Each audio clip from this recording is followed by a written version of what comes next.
मित्रांनो, आजच्या व्हिडिओचं नाव आहे आरोग्यदायक धान्य कोणती हे जाणून घ्या. आरोग्यदायक धान्य कोणती बघूया. शरीरात चरबी जास्त वाढली असेल तर गव्हाची चपाती व भात सोडून जवाची भाकरी व मट्टा व मेथा चवळीच्या भाजीसोबत खाल्ल्यास हळूहळू शरीराची चरबी कमी होऊ लागते व काही दिवसातच शरीर सुंदर होते. काय ते सविस्तर बघूया.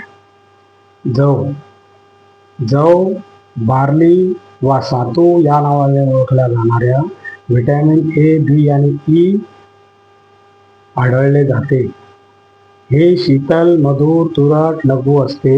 हे वायू व मल अधिक वाढविणारे असते.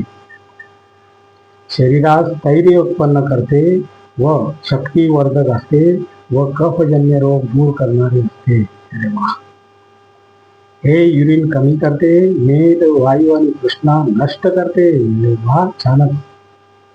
हे खाल्ल्यामुळे आयुष्य वाढते व मेदात अडकलेला वायू नष्ट करते. छान.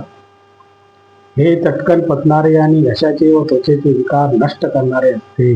छान. स्थूलता कमी करते. जुना ताप आणि हिस्टेरिया रोगासाठी अत्यंत हितकारक असते. Very good. अधिक वाढलेल्या तहानेत जव उकळून त्याचे पाणी पिल्यास त्वरित तहान कमी लागू लागते. Very good. जव 50 ग्रॅम रात्री भिजवून सकाळी वाटून भिजवलेल्या पाण्यासोबत प्याले तर प्रमेय रोग दूर होतो. यामुळे बल व वीर्य वाढते तसेच मेंदूची दुर्बलता दूर होते. जव व्यवस्थित कुटून त्यावरील साल काढून दळल्यास त्याचे पीठ तयार होते. या पिठाची भाकरी मधुर आणि रुचकर लागते.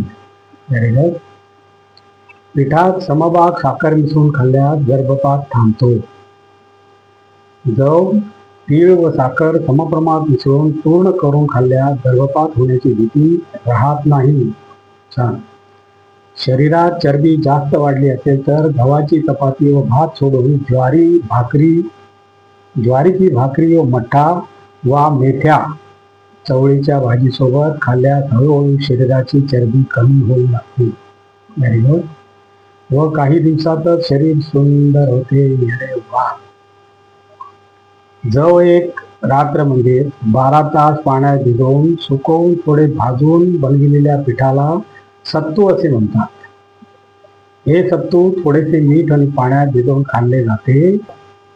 काही सत्तूच्या पिठात गूळ टाकून खातात वा सत्तूवर गूळ टाकून खातात अथवा सत्तूत देशी तूप आणि साखर मिसळून वा फक्त साखर मिसळून खातात.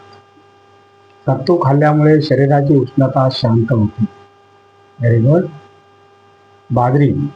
बाजरीतून व्हिटॅमिन ए आणि बी मिळते. बाजरी पुष्टकारक, वायू उत्पन्न करणारे, शरीरा उशिरा पचणारे, पित्त कुपित करणारे, तहान वाढवणारे, हृदयासाठी हितकारक, स्त्रीसाठी कामोत्तेजक व पचनात जड, बद्धकोष्ठता व विष्ठा कडक करणारे असते. बद्धकोष्ठता वा मूळव्याधाच्या रुग्णांनी बाजरी खाऊ नये.